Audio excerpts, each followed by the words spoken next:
Hi, today I want to give you 5 tips to help you achieve your goals in 2012. Every January, we have a lot of people that make resolutions and goals, and by the end of February, many of them have been abandoned or they're working their goals at 50% capacity. Gyms make 30 to 50% of their total annual revenue in the month of January, and these are people that have really great ideas at the beginning of the year, and somehow it drops off as early as the end of February.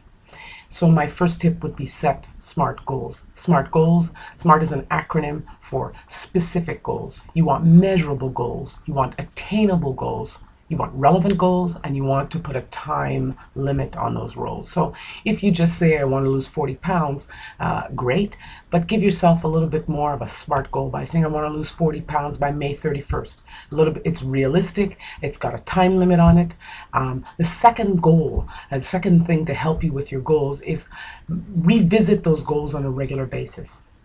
You want to go back and look at it on a monthly basis to make sure that you're on track to make it happen in that time limit you've asked yourself to do it.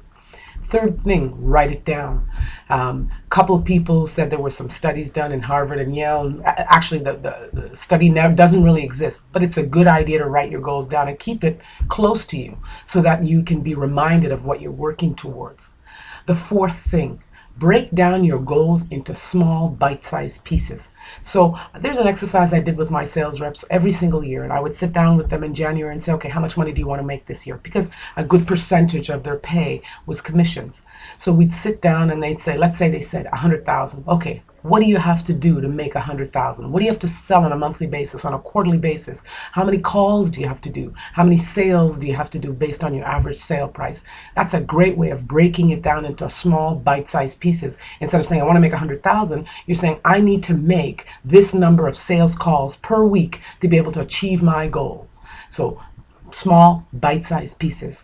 So start with the end in mind. And then fifth thing is, and this is controversial, keep your goals to yourself. Some people say tell your goals because it keeps the pressure on, but there's a couple of studies that show that when you tell your goal, there's some sense of accomplishment done, and there's nothing really that has been done. So keep your goals to yourself. If you want to tell people, I need to work out 4 times a week, 5 times a week, I need to make this number of sales calls, that's okay. Of course, you're going to share your goals with the people closest to you, and especially when you're making personal goals, financial goals, work goals. So if your goal is to change jobs this year, don't just say, I want to change jobs this year. Be specific. Tell me what you want, by when, and then put together a plan on how to get there. I'm Dawn Williams from Serious Personnel. I can be reached on LinkedIn and on Twitter. Happy selling.